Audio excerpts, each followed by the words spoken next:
I was scrolling late at night, past midnight, that hour where you're too tired to sleep, but too awake to put the phone down, and I came across this video. Just a Russian guy sitting in front of his camera, eyes a little red, trying to hold it together. And the caption said something like, "I don't understand the words, but I'm crying." He was watching a Filipino song. I stopped scrolling. Because that specific thing hits different. Someone crying over music they don't even understand? That's not just a reaction. That's the whole conversation about what music actually is and what it does to people.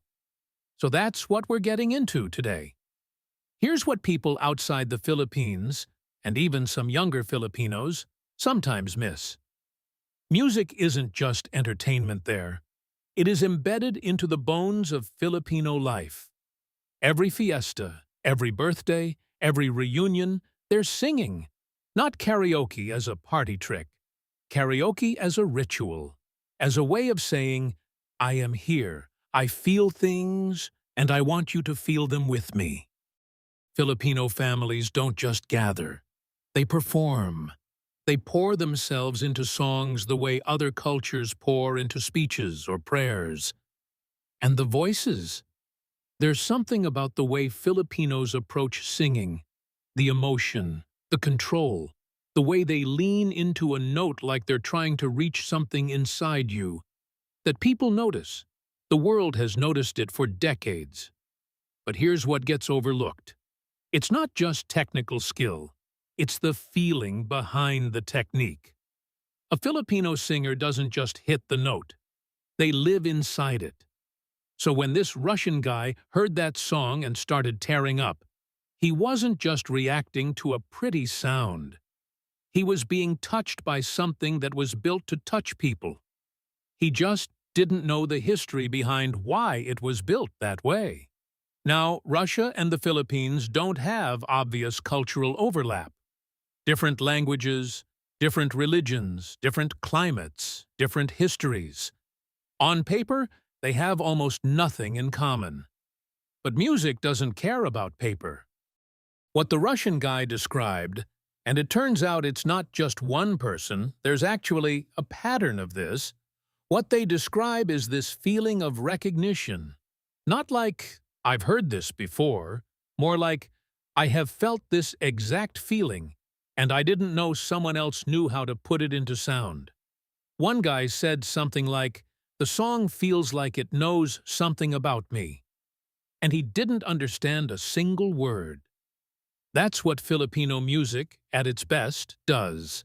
It doesn't explain feelings. It creates the conditions for feelings to happen. There's even a word in Filipino, Lungkot, that doesn't translate cleanly into English. It's not just sadness. It's a beautiful melancholy. The feeling at the end of a perfect day when you realize it's ending. The ache of missing something you still have. And when music captures that, it doesn't need a translator.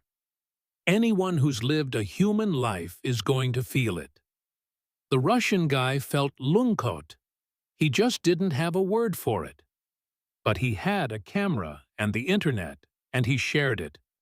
And Filipinos watching that video had this moment of, "Oh, you feel this too. You feel what we feel." That's the two nations part. Not a treaty, not a summit, a song, a reaction, a shared feeling recognized across a screen. And I think this is the bigger story here. For a long time, the music industry assumed language was a barrier. If a song wasn't in English, it had a ceiling. And then K-pop happened.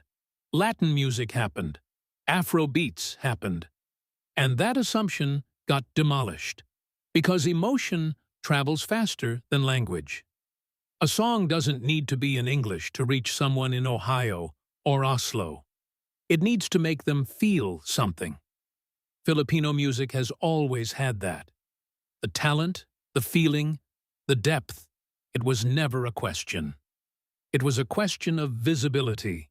And now, a kid in Russia can stumble onto a Filipino song at midnight, cry, post about it, and suddenly thousands of people discover something they never would have found otherwise.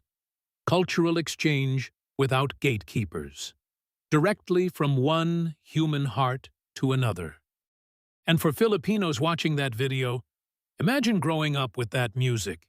Your mom singing it while cooking, your tito belting it at parties, specific songs tied to specific memories.